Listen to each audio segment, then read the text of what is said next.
بسم اللہ الرحمن الرحیم۔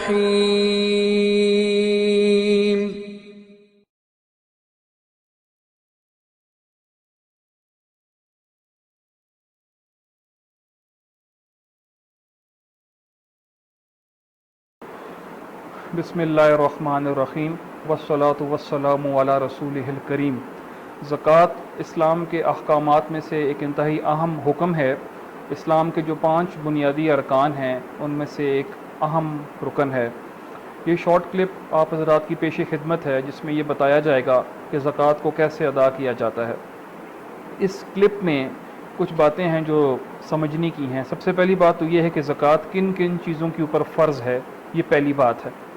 تو یہ سمجھ لیجئے کہ زکوٰۃ 4 چیزوں کے اوپر فرض ہے: سونے پر، چاندی پر، مال تجارت پر اور نقدی پر۔ ان 4 چیزوں پہ زکوٰۃ فرض ہے۔ سونا کسی بھی صورت میں ہو، چاندی کسی بھی صورت میں ہو، ان پر زکوٰۃ فرض ہے۔ مثال کے طور پہ اگر ایک عورت نے سونا اپنے استعمال کے لیے نہیں رکھا ہوا بلکہ اس نے لاکر میں رکھا ہوا ہے اور وہ اس کو استعمال نہیں کرتی، یا چاندی اس کے پاس ہے مگر برتنوں کی صورت میں ہے یا کسی اور صورت میں ہے، یا گولڈ پلیٹڈ واچ کی صورت میں ہے کی صورت میں سونا ہے، سونا اور چاندی کسی بھی صورت میں ہو، ان پر زکوٰۃ فرض ہے۔ وہ شرط یہ ہے کہ اگر آپ صاحب نصاب ہوں۔ مال تجارت کسے کہتے ہیں؟ مال تجارت کہتے ہیں وہ مال جس کو بیچنے کی نیت سے خرید کے اپنے پاس رکھا ہوا ہو۔ مثال کے طور پہ آپ نے ایک پلاٹ خریدا اور خریدتے وقت آپ کی یہ نیت تھی کہ جب مجھے اچھے پیسے ملیں گے تو میں اس پلاٹ کو بیچ دوں گا، تو ایسی چیز کو مال تجارت کہا جاتا ہے۔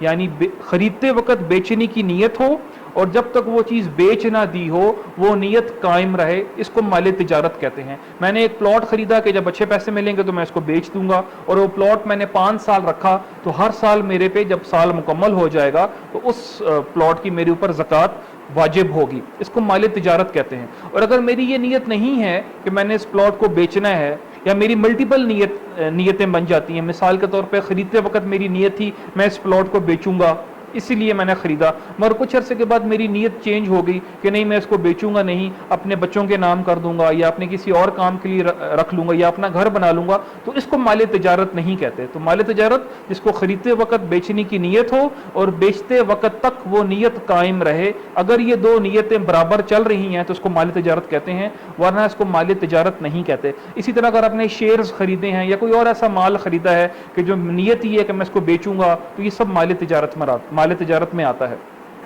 اب یہ 4 چیزیں کتنی ہوں تو ان پر زکوٰۃ فرض ہے، تو ایک ان کا انڈیویجول نصاب ہے، میں وہ بھی عرض کروں گا، اور ایک اگر ان سب کو ملائیں تو ان کا کیومولیٹو نصاب ہے، میں اس کو بھی عرض کروں گا۔ انڈیویجولی اگر ایک آدمی کے پاس سونا ہے تو کم سے کم 7.5 تولے سونا ہونا چاہیے۔ اگر اس کے پاس چاندی ہے تو کم سے کم 52 تولے چاندی ہونی چاہیے۔ اگر اس کے پاس پیسے ہیں، نقدی ہے، تو اس کے پاس کم سے کم 52 تولے چاندی کے برابر پیسے ہونے چاہیے۔ اور اگر اس کے پاس مال تجارت ہے تو کم سے کم 52 تولی چاندی کی مقدار کے برابر اس کے پاس مال تجارت ہونا چاہیے۔ یہ انڈیویجول نصاب ہے، یعنی اس صورت میں کہ جب ایک آدمی کے پاس صرف سونا ہو اور کچھ نہ ہو، صرف چاندی ہو اور کچھ نہ ہو، صرف مال تجارت ہو اور کچھ نہ ہو، یا صرف نقدی ہو اور کچھ نہ ہو، اس کو انڈیویجول نصاب کہتے ہیں۔ تو سونا 7.5 تولے ہونا چاہیے، باقی تینوں چیزیں 52 تولے چاندی کی برابر ہونی چاہیے۔ اور اگر کمیولیٹو نصاب ہو، جیسے کسی آدمی کے پاس تھوڑا سا سونا ہے، تھوڑی سی چاندی ہے، تھوڑے سے پیسے ہیں، اس صورت میں سونے کو نہیں دیکھا جاتا بلکہ چاندی کے نصاب کو دیکھا جاتا ہے۔ مثال کے طور پہ اگر ایک عورت کے پاس 1 تولے سونا ہے اور 10,000 روپے ہیں، آج کل کے زمانے میں 1 تولے سونا 50,000 روپے کا ہے، 10,000 روپے اگر ہم ساتھ ملائیں تو یہ کل اس کے پاس 60,000 روپیز بن جاتے ہیں۔ اور اگر ہم چاندی کا نصاب دیکھیں تو آج کل چاندی تقریباً 52 تولے چاندی 40,000 روپے کے تقریباً اس کے آس پاس بنتی ہے۔ تو وہ عورت 40,000 کے نصاب سے اوپر چلی گئی، حالانکہ اس کے پاس سونا 7.5 تولے نہیں تھا، اس کے پاس سونا صرف 1 تولا تھا۔ مگر جب ان چاروں نصاب کی ان چاروں چیزوں میں سے 2 اور مور دین 2 چیزیں جب آپس میں ملتی ہیں تو اس میں کمیولیٹو نصاب دیکھا جاتا ہے، انڈیویجول نصاب نہیں دیکھا جاتا۔ تو یہ سب سے پہلی بات ہوگی کہ زکوٰۃ کن کن چیزوں پہ فرض ہے اور کتنی چیزیں ہوں، کس اماؤنٹ میں ہوں تو ان پہ زکوٰۃ فرض ہے۔ دوسری بات یہ ہے کہ صاحب نصاب کسے کہتے ہیں؟ تو وہ شخص جس کے پاس نصاب پورا ہو جائے اس کو صاحب نصاب کہتے ہیں۔ چاہے وہ انڈیویجول نصاب اس کے پاس پورا ہو جائے اور چاہے اس کے پاس کمیولیٹو نصاب پورا ہو جائے، دونوں صورتوں میں جب اس کے پاس نصاب پورا ہو جائے گا تو اس کو صاحب نصاب کہتے ہیں۔ تیسری چیز ہم اس میں یہ ڈسکس کریں گے کہ زکوٰۃ کی ڈیٹ کیا ہوتی ہے۔ تو جب زندگی میں ایک شخص کے پاس اتنا مال آ جائے کہ وہ صاحب نصاب بن جائے تو اس کو چاہیے کہ وہ ڈیٹ اپنے پاس نوٹ کر لے۔ اگر اس نے کسی کو کوئی قرضہ دیا ہوا ہے، لون دیا ہوا ہے، تو وہ اس لون کو مائنس کرے، اور لون کو مائنس کرنے کے بعد اس کا مال اگر نصاب کے برابر بچتا ہے تو اس کو چاہیے کہ وہ ڈیٹ نوٹ کر لے۔ مثال کے طور پہ ایک شخص کے پاس زندگی میں پہلی دفعہ 1,00,000 روپے آئے، 1,00,000 روپے آنے سے وہ صاحب نصاب بن گیا، مگر اس نے کسی کا قرضہ بھی لیا ہوا تھا اور وہ قرضہ 80,000 روپیز تھا۔ جب وہ 80,000 اس نے 1,00,000 روپے میں سے مائنس کیے تو پیچھے 20,000 روپیز بچ گئے، جو کہ نصاب سے کم ہے۔ نصاب کم سے کم 40,000 روپے ہونا چاہیے، جیسے میں نے شروع میں عرض کیا، جو آج کل 52.5 تولے چاندی کی قیمت ہے۔ جب اس کے پاس 20,000 روپیز بچ گئے تو اب یہ صاحب نصاب نہیں رہا۔ اسی طرح اگر اس کے پاس 1,20,000 روپے آئے اور اس کے اوپر 50,000 روپے قرضہ تھا، جب اس نے قرضہ مائنس کیا تو اس کے پاس 70,000 روپیز بچ گئے، اب یہ صاحب نصاب بن گیا۔ تو مختصراً یہ کہ زندگی میں پہلی دفعہ جب کسی کے پاس اتنا مال آ جائے کہ وہ صاحب نصاب بن جائے اور اس میں سے قرضہ مائنس کر دیا جائے، تب بھی نصاب اس کا کم نہ ہو، اس کو چاہیے کہ وہ ڈیٹ اپنے پاس نوٹ کر لے۔ اس کو کہتے ہیں زکوٰۃ کی ڈیٹ، اور یہ ایک ہی ڈیٹ رہتی ہے، یہ کبھی آگے پیچھے نہیں ہوتی۔ اکثر لوگ یہ کہتے ہیں کہ ہمیں اپنی زکوٰۃ کی ڈیٹ یاد نہیں رہتی، اس صورت میں ہمیں کیا کرنا چاہیے؟ تو اس کے لیے ایک آسان سا طریقہ یہ ہے جو میں اکثر عرض کیا کرتا ہوں کہ جب سب سے پہلے آپ کی پہلی سیلری زندگی میں آئی، اگر آپ کہیں جاب کرتے ہیں، جو آپ کی سب سے پہلی سیلری آتی ہے، اکثر آدمی اس وقت صاحب نصاب بنتا ہے، یا آدمی شادی کے وقت صاحب نصاب بنتا ہے کہ اس کے پاس اتنا مال آتا ہے کہ وہ نصاب سے اوپر چلا جاتا ہے، یا اللہ نہ کرے اگر کسی کے ماں یا باپ فوت ہو جائیں اور وراثت جب اس کی تقسیم ہوتی ہے اس وقت اس کے پاس اتنا مال آتا ہے کہ وہ صاحب نصاب بن جاتا ہے۔ تو اگر تو کسی کو اپنی زکوٰۃ کی تاریخ یاد نہیں ہے تو ان تینوں طریقوں میں سے جس طریقے کو بھی وہ سمجھتا ہے استعمال کرے، اور نیٹ پہ جا کے اس کی اسلامک ڈیٹ دیکھ لے کہ اس دن اس کی اسلامک ڈیٹ کیا بنتی ہے، تو یوں وہ اپنی زکوٰۃ کی ڈیٹ چیک کر سکتا ہے۔ اور اگر اس سارے پروسیجر سے گزرنے کے بعد بھی وہ اپنی زکوٰۃ کی ڈیٹ اس کو یاد نہیں ہوتی تو پھر وہ یکم رمضان کو اپنی ڈیٹ رکھ سکتا ہے۔ اس کو کہتے ہیں زکوٰۃ کی ڈیٹ۔ مگر اس میں ایک بات یاد رکھیں، جب آپ زکوٰۃ کی ڈیٹ کو ٹھیک کیلکولیٹ نہیں کرتے اور ایک اندازے سے رمضان رکھ لیتے ہیں، اس میں بہت ساری خرابیاں ہیں۔ مثال کے طور پر میری زکوٰۃ کی ڈیٹ یکم محرم بنتی ہے اور جو میرا سال ہے وہ اگلی یکم محرم پر جا کے کمپلیٹ ہوتا ہے۔ اب اگر میں نے زکوٰۃ کی ڈیٹ کو یہ ایزیوم کر لیا کہ میں نے رمضان کے اندر زکوٰۃ دینی ہے، رمضان کے اندر اگر میرے پاس 10,00,000 روپے تھے تو میری زکوٰۃ 25,000 روپے بنتی ہے، تو میں نے 25,000 روپے زکوٰۃ دے دی، اور جب یکم محرم آئی تو میرے پاس 50,00,000 روپے تھے۔ اب 50,00,000 روپے کی زکوٰۃ 1,25,000 روپے بنتی ہے۔ تو اصل میں زکوٰۃ میری کہیں زیادہ بنتی تھی، مگر رمضان میں یہ سمجھتا تھا کہ زکوٰۃ تو صرف رمضان میں ہی ادا ہوتی ہے اور رمضان کے علاوہ کبھی ادا نہیں ہو سکتی۔ اس صورت میں جو میری اصل زکوٰۃ تھی وہ بہت زیادہ تھی اور جو میں نے ادا کی وہ بہت کم تھی۔ تو جب تک آپ صحیح ڈیٹ اپنی کیلکولیٹ نہیں کرتے اس وقت تک آپ زکوٰۃ صحیح طرح سے کیلکولیٹ نہیں کر سکتے۔ یہ اور بات ہے کہ اگر ایک شخص کو اپنی زکوٰۃ کی ڈیٹ یاد نہیں ہے تو پھر وہ یکم رمضان کو اپنی زکوٰۃ کی ڈیٹ رکھ سکتا ہے۔ یہ تیسری بات ہوگی۔ چوتھی بات کہ مال پر سال مکمل ہونے کا کیا مطلب ہے، اس کو ہم کہتے ہیں ہولان ہول۔ اس سے مراد یہ ہے کہ جب آپ زندگی میں پہلی دفعہ صاحب نصاب بنے، آپ نے وہ ڈیٹ نوٹ کر لی، مثال کے طور پہ یکم محرم کو آپ صاحب نصاب بنے۔ اب یکم محرم آج کل 2016 چل رہا ہے اور 1437 ہجری اسلامی تاریخ ہے، تو اگر یکم محرم 1437 کو ایک آدمی صاحب نصاب بنا تو یہ اس کی ڈیٹ اس نے نوٹ کر لی، اب اس کا سال شروع ہو گیا۔ اور جب اگلے سال یکم محرم 1438 آ جائے گی تو اس کا یہ پورا سال مکمل ہو جائے گا۔ اگر اس پورے سال کے دوران اس کا نصاب فلکچویٹ کرتا رہتا ہے، کبھی اس کے پاس نصاب سے تھوڑے پیسے ہو جاتے ہیں، جو تھوڑے بہت پیسے تھے وہ خرچ ہو جاتے ہیں، اور اس کے پاس صرف 10,000 یا 15,000 روپے بچ جاتے ہیں، تو نصاب تو 40,000 ہے جو 52.5 تولے چاندی ہے، مگر وہ نصاب سے نیچے چلا گیا۔ پھر کبھی اس کے پاس ایک دم کہیں سے پیسے آ گئے، 10,00,000 روپے آ گئے تو اس کا نصاب پھر اوپر چلا گیا۔ یوں کبھی اس کا نصاب اوپر جاتا ہے اور کبھی اس کا نصاب نیچے جاتا ہے۔ اس نصاب کی فلکچویشن سے کوئی فرق نہیں پڑتا، بلکہ جب سال مکمل ہو جائے گا اور اگلا سال یکم محرم 1438 آ جائے گی تو وہ صرف یہ دیکھے گا کہ اس سال کو اس کے پاس کتنا مال ہے۔ سال کے دوران جو مال آ رہا ہے یا مال جا رہا ہے، اس مال کو وہ نہ کیلکولیٹ کرے گا اور نہ اس مال کو اس کا کوئی وہ تخمینہ لگائے گا. اکثر لوگ یہ سمجھتے ہیں کہ ہر چیز کا سال الگ مکمل ہوگا. مثال کے طور پہ 10 محرم کو میرے پاس 10 لاکھ روپے آئے, اس کا سال اگلے سال 10 محرم کو کمپلیٹ ہوگا. 20 محرم کو میرے پاس کچھ زیور آ گیا تو اس 20 محرم کا سال الگ 20 محرم کو کمپلیٹ ہوگا. ایسا نہیں ہوتا, سال انڈیویجولی نہیں چلتا بلکہ سال کمیولیٹو مال کے اوپر چلتا ہے. ایک آپ نے ڈیٹ نوٹ کر لی اپنی, بس جب اگلا سال آئے گا اور وہی ڈیٹ آ جائے گی تو آپ کا سال مکمل ہو جائے گا. اس کو کہتے ہیں سال کا مکمل ہونا. اس میں ایک اور بھی چھوٹی سی بات ہے جو لوگ اکثر نہیں اس کو سمجھتے, وہ یہ ہے کہ ہر مال کے اوپر پورا سال مکمل ہونا ضروری نہیں ہے بلکہ کمیولیٹو مال کے اوپر پورا سال مکمل ہونا ضروری ہے. مثال کے طور پہ اگر میرے پاس یکم محرم کو 10 لاکھ روپے تھے اور میں صاحب نصاب بن گیا, پورا سال میرے پاس وہ 10 لاکھ روپے موجود رہے, اگلی یکم محرم آنے سے 2 دن پہلے وہ پیسے میں نے کہیں خرچ کر دیے, تو اب یہ نہیں کہا جائے گا کہ پورا سال تو میرے پاس یہ پیسے موجود رہے, صرف 2 دن موجود نہیں رہے تو میں اس کی زکوٰۃ ادا کروں گا. نہیں, ایسا نہیں ہوگا. اگلی یکم محرم آنے سے پہلے جو مال خرچ ہو گیا اس کا سال مکمل ہونا شمار نہیں کیا جائے گا, چاہے وہ مال آپ سے 1 دن پہلے خرچ ہو یا چاہے 2 دن پہلے خرچ ہو, 6 مہینے پہلے خرچ ہو. جو پہلے خرچ ہو گیا وہ ہو گیا, جو اس تاریخ تک آپ کے پاس مال رہا صرف اس پہ زکوٰۃ فرض ہوتی ہے. اس کا مطلب ہے سال مکمل ہونا. اسی طرح ویسا ورثہ ایک اور سچویشن ایسے ہوتی ہے کہ پورے سال آپ کے پاس کوئی مال نہیں تھا اور اگلی یکم محرم آنے, مطلب مال تو تھا, آپ صاحب نصاب تو تھے, مگر جو نارمل آپ کے پاس جو سال کے شروع میں مال تھا وہی مال تھا. یہاں تک کہ سال کے آخر جب یکم محرم, اگلی سال کی یکم محرم آنی تھی, اس اگلی یکم محرم سے 1 یا 2 دن پہلے آپ کے پاس کہیں سے 20 لاکھ روپے آ گئے اور اس کے 1 یا 2 دن کے بعد یکم محرم آ گئی. اب یہ نہیں کہا جائے گا کہ اس مال کو آئے ہوئے تو صرف 1 یا 2 دن ہوا ہے, اس مال پہ تو پورا سال نہیں گزرا. یہ نہیں کہا جائے گا. جو اس تاریخ سے 1 دن پہلے بھی آپ کے پاس مال آ گیا اس پہ بھی زکوٰۃ فرض ہے. اس کو کہتے ہیں سال کا مکمل ہونا, ہولان ہول. تو آپ نے ایک ڈیٹ نوٹ کر لی, جب اگلے سال جب وہ ڈیٹ آئے گی تو آپ کا سال مکمل ہو جائے گا. یہ تیسری بات ہے. چوتھی بات, ابھی تک میں نے یہ بتایا کہ زکوٰۃ کن چیزوں پہ فرض ہے, یہ بتایا کہ صاحب نصاب کسے کہتے ہیں, یہ بتایا کہ زکوٰۃ کی ڈیٹ کیسے کیلکولیٹ کرتے ہیں, اور یہ بتایا کہ مال پر سال مکمل ہونے کا کیا مطلب ہے. اب 5ویں بات, زکوٰۃ کیلکولیٹ کیسے کرتے ہیں. جب اگلی یکم محرم آ گئی, اب زکوٰۃ آپ نے کیلکولیٹ کرنی ہے تو اس کا کیا طریقہ ہے, وہ بہت آسان طریقہ ہے.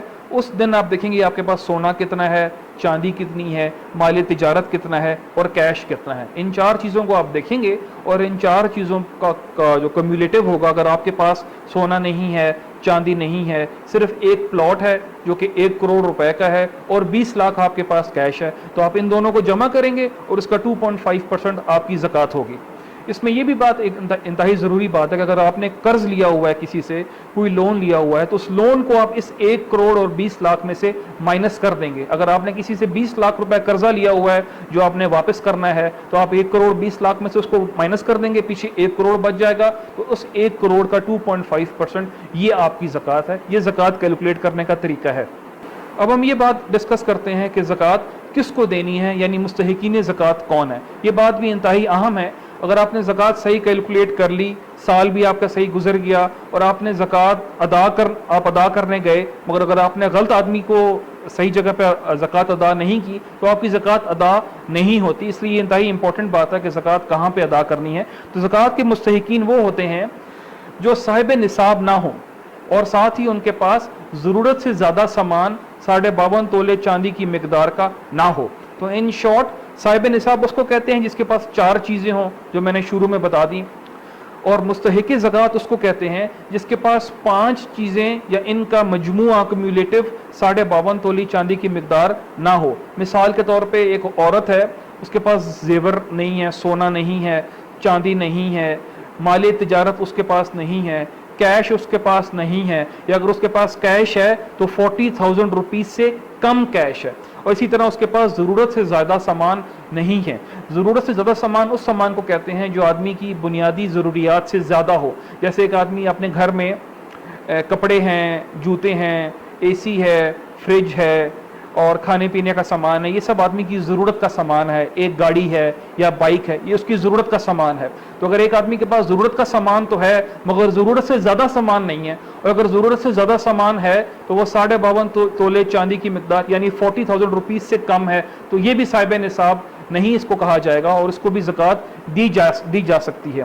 اسی طرح اگر ایک عورت کے پاس 1 تولے سونا ہے مثال کے طور پہ اور 50,000 روپے ہیں، اور گھر میں اس کے ٹی وی ہے یا LCD ہے یا اس طرح کی چیزیں ہیں جو کہ ضرورت میں انسان کی ضرورت میں نہیں آتی بلکہ ضرورت سے زیادہ ہیں، ان سب چیزوں کو اگر جمع کیا جائے تو وہ نصاب کے برابر بن جاتا ہے، تو اس عورت کو بھی زکوٰۃ نہیں دی جا سکتی۔ یہ خوب اچھی طرح سمجھ لیں کہ بیوہ ہونے سے، یتیم ہونے سے زکوٰۃ لینے اور زکوٰۃ دینے کا کوئی تعلق نہیں۔ زکوٰۃ صرف اس کو دی جا سکتی ہے جو کہ مستحق زکوٰۃ ہو۔ اگر خدا نخواستہ ایک آدمی ہے، اس کے دونوں ہاتھ نہیں ہیں، اس کے دونوں پاؤں نہیں ہیں، مگر وہ کروڑ پتی ہے، تو ہم یہ نہیں کہیں گے کہ کیونکہ یہ معذور ہے، اپاہج ہے، یہ کما نہیں سکتا اس لیے اس کو زکوٰۃ دو۔ زکوٰۃ کا کمانے سے، یا جس کو لوگ کہتے ہیں ہمارے گھر میں کوئی ارننگ ہینڈ نہیں ہے، اس سے کوئی تعلق نہیں۔ تو جیسے میں نے عرض کر دیا کہ جس آدمی کے پاس 5 چیزیں، سونا، چاندی، مال تجارت، نقدی اور ضرورت سے زیادہ سامان، اگر ان 5 چیزوں کا مجموعہ اس کے پاس نصاب سے کم ہے تو یہ صاحب نصاب نہیں ہے، یہ مستحق زکوٰۃ ہے، اس کو آپ زکوٰۃ دے سکتے ہیں۔ اب ہم آگے آ جاتے ہیں کہ کہاں کہاں پر زکوٰۃ نہیں دی جا سکتی۔ یہ بات بھی اچھی طرح غور سے سمجھ لیں کہ زکوٰۃ حضور علیہ الصلوۃ والسلام کے خاندان جس کو بنو ہاشم کہتے ہیں، ان کو نہیں دی جا سکتی۔ اس میں سید ہیں، آوان ہیں، عباسی ہیں، یہ تمام حضرات ہیں جو حضور علیہ الصلوۃ والسلام کا خاندان، حضرت علی کرم اللہ وجہہ اور ان کے جو رشتہ دار ہیں، یہ جو پورا خاندان چلتا ہے جس کو بنو ہاشم کہتے ہیں، ان کو زکوٰۃ نہیں دی جا سکتی۔ اسی طرح غیر مسلم کو بھی زکوٰۃ نہیں دی جا سکتی۔ اسی طرح آپ اصول اور فروع کو بھی زکوٰۃ نہیں دے سکتے۔ اس سے مراد یہ ہے کہ جن کی پشت سے آپ پیدا ہوئے، ماں، باپ، دادا، دادی، نانا، نانی، جن کی پشت سے آپ آئے، ان کو بھی آپ زکوٰۃ نہیں دے سکتے، اور جو آپ کی اولاد ہیں یا آپ کی پشت سے دنیا میں آئے، بیٹا، بیٹی، پوتا، پوتی، نواسا، نواسی، ان کو بھی آپ زکوٰۃ نہیں دے سکتے۔ تو 3 جگہوں پہ غیر مسلم کو زکوٰۃ نہیں دے سکتے، بنو ہاشم کو زکوٰۃ نہیں دی جا سکتی، اور اصول اور فروع کو زکوٰۃ نہیں دی جا سکتی۔ اسی طرح مانگنے والوں کو، جو پروفیشنل ہوتے ہیں یا بھکاری ہوتے ہیں، جو باقاعدہ جن کا کام یہ ہوتا ہے مانگنا، اور ان کو آدمی اکثر لوگ ان کو دیتے ہیں، نہ ان کو زکوٰۃ دینی چاہیے نہ ہی ان کو صدقہ دینا چاہیے۔ اس کے بعد ہم اگلی بات پر آ جاتے ہیں، انتہائی اہم بات ہے کہ زکوٰۃ کے لیے ایک انتہائی اہم شرط یہ ہے کہ زکوٰۃ میں تملیک ہونی چاہیے، مالک بنانا چاہیے۔ تو زکوٰۃ ایڈمنسٹریٹو کاموں میں، چیریٹی کے کاموں میں زکوٰۃ نہیں لگتی۔ زکوٰۃ کے لیے یہ ضروری ہے کہ جس کو آپ زکوٰۃ دے رہے ہوں اس کو اس مال کا مالک بنائیں، یعنی اس کی پوزیشن میں وہ مال دے دیں، تب زکوٰۃ ادا ہوتی ہے۔ ہمارے یہاں ایک بہت بڑا کینسر ہاسپٹل ہے، ایک بہت بڑی چیریٹی آرگنائزیشن ہے، یہ لوگ بہت اچھا کام کرتے ہیں اور اللہ تعالیٰ ان کے کام کو قبول فرمائے، مگر ایسے ایڈمنسٹریٹو کاموں میں یا ایسے ہاسپٹلز میں یا ایسے فنڈز میں جہاں کے مالک نہیں بنایا جاتا، تملیک نہیں کی جاتی، ایسی جگہ پہ زکوٰۃ ادا نہیں ہوتی۔ زکوٰۃ کے لیے ضروری ہے کہ آپ اس کو غریب کی پوزیشن میں دے دیں۔ ایسی کوئی مسجد بن رہی ہے، کوئی پل بن رہا ہے یا کوئی اور ایسا کام ہو رہا ہے، ایڈمنسٹریٹو کام، اس پہ زکوٰۃ نہیں دی جا سکتی۔ دینی مدارس زکوٰۃ کا بہترین مصرف ہیں، جہاں علم دین بھی پڑھا اور پڑھایا جاتا ہے اور آپ کی زکوٰۃ بھی صحیح طرح سے ادا ہو جاتی ہے۔ کچھ اور مسلینیس باتیں ہیں وہ میں عرض کرتا ہوں۔ ایک بات تو یہ ہے کہ زکوٰۃ دیتے ہوئے نیت کرنا ضروری ہے۔ اگر زکوٰۃ دیتے ہوئے آپ کی نیت نہیں تھی تو اس سے زکوٰۃ ادا نہیں ہوتی۔ دوسری بات یہ کہ جب آپ کسی کو زکوٰۃ دے رہے ہوں تو یہ بتانا ضروری نہیں ہے کہ یہ زکوٰۃ ہے۔ ظاہر سی بات، آپ کسی کو بتائیں گے تو اس کا دل ٹوٹ جائے گا۔ آپ یہ کہہ سکتے ہیں یہ عیدی ہے یا تمہارا گفٹ ہے یا تمہارے بچوں کے لیے کچھ عید کے موقع پہ عیدی، اس طرح آپ زکوٰۃ دے سکتے ہیں۔ زکوٰۃ قریبی رشتہ داروں کو دینی چاہیے، اس میں زیادہ ثواب ہے۔ پھپھا، پھپھی، چاچا، چاچی، ماموں، ممانی، تایا، قریب کے جو رشتہ دار ہیں، اگر وہ صاحب نصاب نہیں ہیں، مستحق زکوٰۃ ہیں اور سید بھی نہیں ہے، ان کو زکوٰۃ دینی چاہیے۔ اس میں زکوٰۃ دینے میں دوہرا اجر ہوتا ہے کہ ایک صلہ رحمی بھی ہو جاتی ہے، آپ ایک قریب کے رشتہ دار ہیں، اور ساتھ ہی زکوٰۃ بھی ادا ہو جاتی ہے۔ لوگوں کے قریبی رشتہ دار بھوکے ہوتے ہیں اور لوگ دور دور جا کے زکوٰۃ دیتے ہیں، یہ بھی بے اعتدالی والی بات ہے۔ اسی طرح اگر ایک شخص نے زندگی میں پہلے زکوٰۃ ادا نہیں کی، بعد میں اس کو پتہ چلا کہ زکوٰۃ کیسے دینی ہے، کہاں پہ دینی ہے، تو اس کے ذمہ ہے کہ وہ پچھلے سال کی زکوٰۃ ادا اپنی ساری کیلکولیٹ کرے اور کیلکولیٹ کرنے کے بعد اس کو زکوٰۃ کو ادا کرے۔ اس کے بعد یہ بات بھی انتہائی امپورٹنٹ ہے کہ زکوٰۃ فوری دینی ضروری ہوتی ہے۔ اگر زکوٰۃ میں تاخیر کی جائے تو اس سے آدمی گناہ گار ہوتا ہے۔ اگر آپ پہ یکم محرم آ گئی اور آپ پہ 1,00,000 روپے زکوٰۃ فرض ہے تو آپ کو چاہیے کہ اس کو فوراً نکال دیں۔ اگر کوئی مسئلہ ہے، پیسے نہیں ہیں، تو کہیں نہ کہیں اپنے پاس لکھ لیں۔ اگر آپ مر جاتے ہیں تو آپ کے گھر والوں کو یہ پتا ہو کہ آپ کے ذمہ اتنی زکوٰۃ رہتی تھی۔ اگر زکوٰۃ بینک کاٹے تو اس سے زکوٰۃ ادا ہو جاتی ہے. بعض جگہ پروویڈنٹ فنڈ ہوتا ہے, اگر وہ پروویڈنٹ فنڈ ایسا ہے کہ جبری کٹوتی ہوتی ہے اور جب آدمی ریٹائر ہوتا ہے تو ریٹائر ہونے کے بعد ایک لم سم اماؤنٹ آپ کو دے دی جاتی ہے, اس پروویڈنٹ فنڈ پر بھی زکوٰۃ نہیں ہے. جب آپ ریٹائر ہوں گے اور وہ پیسے آپ کی پوزیشن میں آ جائیں گے اور اس پر سال گزر جائے گا تب اس پہ زکوٰۃ فرض ہے. اگر آپ نے کسی کو قرض دیا اور آپ کو پتہ ہے کہ یہ قرض مجھے واپس مل جائے گا تو اس پہ بھی زکوٰۃ ہے, اس پہ بھی آپ نے زکوٰۃ دینی ہے. اگر آپ نے کسی سے قرض لیا, جیسے میں نے پہلے عرض کیا سال مکمل ہونے میں کہ قرض جب آپ نے لیا تو اس کو قرض کو آپ مائنس کریں گے. وہ مختلف قسم کے قرضے ہوتے ہیں, بعض قسط وار قرضے ہوتے ہیں, انسٹالمنٹس ہوتی ہیں, اس میں کچھ تفصیل ہے. جس آدمی نے جیسا قرضہ لیا ہو وہ ویسا اپنے حالات لکھ کر تو دارالفتہ سے معلوم کر لے.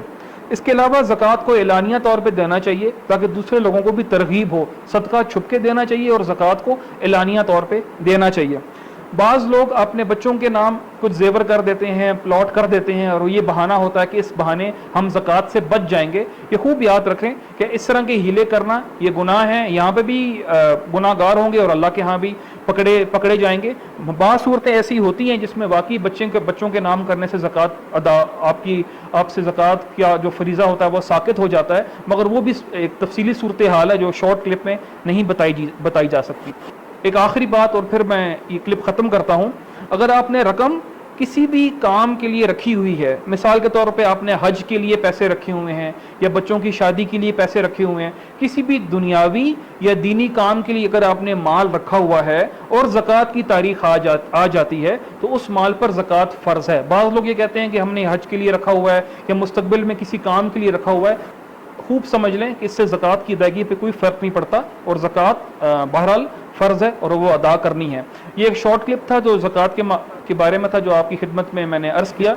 اس میں یہ بات بھی زیر نظر رہے کہ جو شارٹ کلپ ہوتا ہے اس میں ریفرنس دینا یا ڈیٹیلڈ ہر بات پہ ڈیٹیلڈ ایک جواب دینا وہ ممکن نہیں ہوتا. تو جس آدمی نے کوئی سوال ہو یا اس کے ذہن میں کوئی اور بات ہو تو وہ باقاعدہ مفتی حضرات سے دارالفتہ میں اس کا مسئلہ پوچھ لے. اللہ تعالیٰ مجھے اور آپ کو عمل کی توفیق عطا فرمائے. وما علینا الا البلاغ.